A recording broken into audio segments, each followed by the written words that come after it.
Je m'appelle Nouroul Dramé, je suis le responsable du bureau des manifestations cinématographiques et le secrétaire permanent de la commission de délivrance de la carte professionnelle du cinéma de l'audiovisuel. Donc, le ministère de la Culture, de l'Artisanat et du Tourisme a lancé une mission dans toutes les 14 régions du Sénégal, commençant d'abord par la région de Dakar, une mission de relance des salles de cinéma au niveau des régions. Et c'est dans ce cadre que nous sommes répartis en 3 groupes pour faire le tour du Sénégal et voir avec les autorités administratives qui sont là, mais également les acteurs, discuter avec eux sur l'existence de ces salles de cinéma, s'il en existe toujours, et que sont devenus ces espaces-là, mais également voir avec le centre culturel régional de la région, voir l'espace du centre culturel, comment on peut renforcer, équiper l'espace du centre culturel pour que le centre puisse habiter ses activités de cinéma, toujours dans le cadre de la relance du cinéma sénégalais. À Kolda, malheureusement, le centre est en état de développement très avancé, mais le ministère y travaille pour réhabiliter véritablement l'espace. Nous avons aussi constaté qu'il y avait une salle de cinéma, le cinéma Douti, qui est maintenant fermé, qui est transformé en centre commercial. Et ce qu'on peut faire, c'est de rendre compte l'autorité fidèlement de ce qu'on a trouvé à Kolda, notamment au niveau du centre culturel, mais également de pouvoir travailler avec la mairie de Kolda, parce que nous avons trouvé à Kolda un collègue, Alpha Gano, qui a été à la DCI, à la direction de la cinématographie, et qui a exercé beaucoup de fonctions.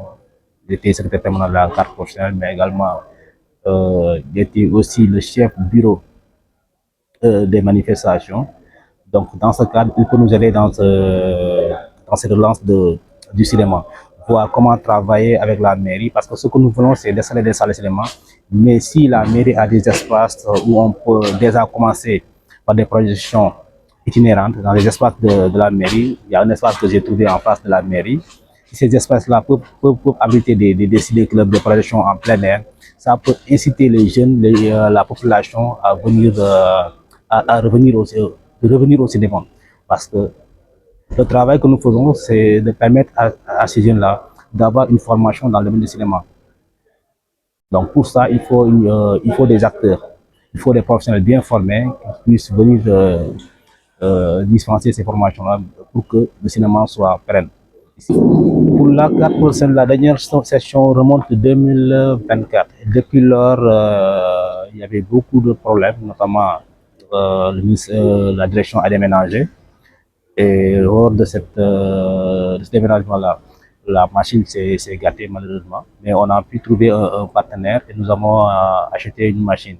Et mieux, les dernières cartes étaient des cartes avec des QR codes. Maintenant, on a des cartes, des codes barres. Les dernières cartes étaient des cartes avec des codes barres, mais ces nouvelles cartes-là sont des cartes avec des codes barres. D'où on peut scanner, vérifier avec 2 applications, le Play Store et App Store, pour voir l'authenticité de la carte. Donc, dès qu'un artiste dispose sa carte, on peut véritablement vérifier au niveau des ambassades pour voir si la carte est authentique ou pas, si la carte a été bien délivrée par la direction de la cinématographie. Maintenant, la prochaine session sera en ligne. Donc, tout acteur qui se trouve dans les régions peut postuler, tout acteur qui est dans les régions peut postuler par un lien, il s'inscrit directement à avoir sa carte. Maintenant, la carte, c'est bien réglementé, c'est par catégorie et par niveau. Donc, il y a un test qui régit la carte professionnelle et les critères sont bien définis.